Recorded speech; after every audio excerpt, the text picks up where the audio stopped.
And now, why some stars are going flat. Oh my God! Shh, Harry. Do you know what these are? You're not even supposed to be in here. Manolo, Blahnik, Mary Janes. I thought these were an urban shoe myth. Now, if you'll excuse me. Sarah Jessica Parker made high fashion heels a wardrobe staple during her years on Sex and the City, but even she's been forced to step out of her stilettos. The actress says years of teetering on heels has taken its toll on her feet, and she's now giving them up for more sensible shoes.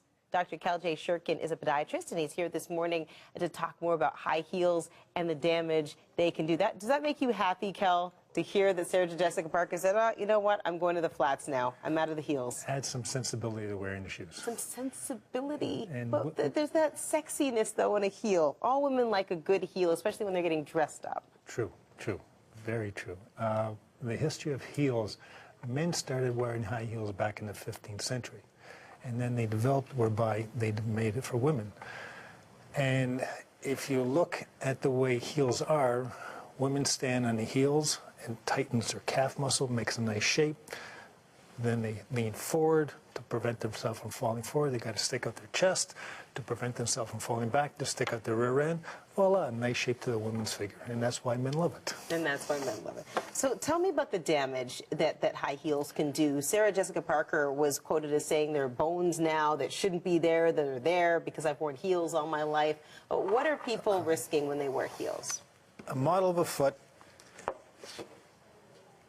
is, when you wear heels, you're throwing most of the, and again, the heels, depending on the size of the heel. Most of the fashion women's today are 4 to 6 millimeter or centimeter height heel, 4 to 6, 7 centimeter. As you're on your toes, you're putting pressure on the ball of the foot. You're shortening the calf muscle. The Achilles tendon is that cord that goes from the calf to the heel. You're putting more pressure under the bones, and you're also putting more pressure under the fat pad. With long-term wear, you can actually decrease the thickness of the fat pad, which is nature's way of protecting the ball of the foot.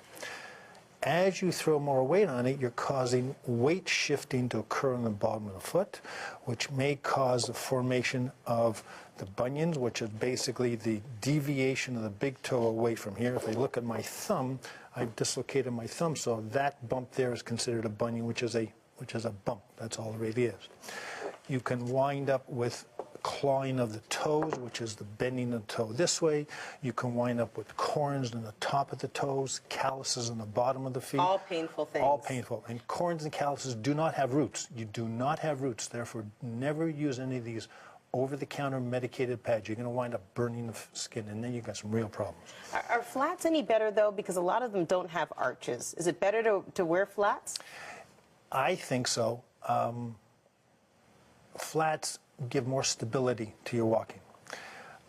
Shoes today, as I was talking to you before, shoes go through a 7 to 9 year cycle. So the shoes you wore 7 to 9 years ago are coming back in style, but different colors, different bows, different buckles, but it's the same shoe.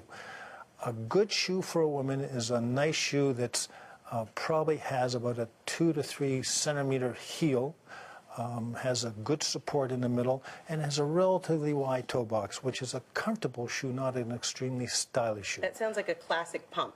That's exactly what it is, a good classic pump or a good slip-on, like a loafer style.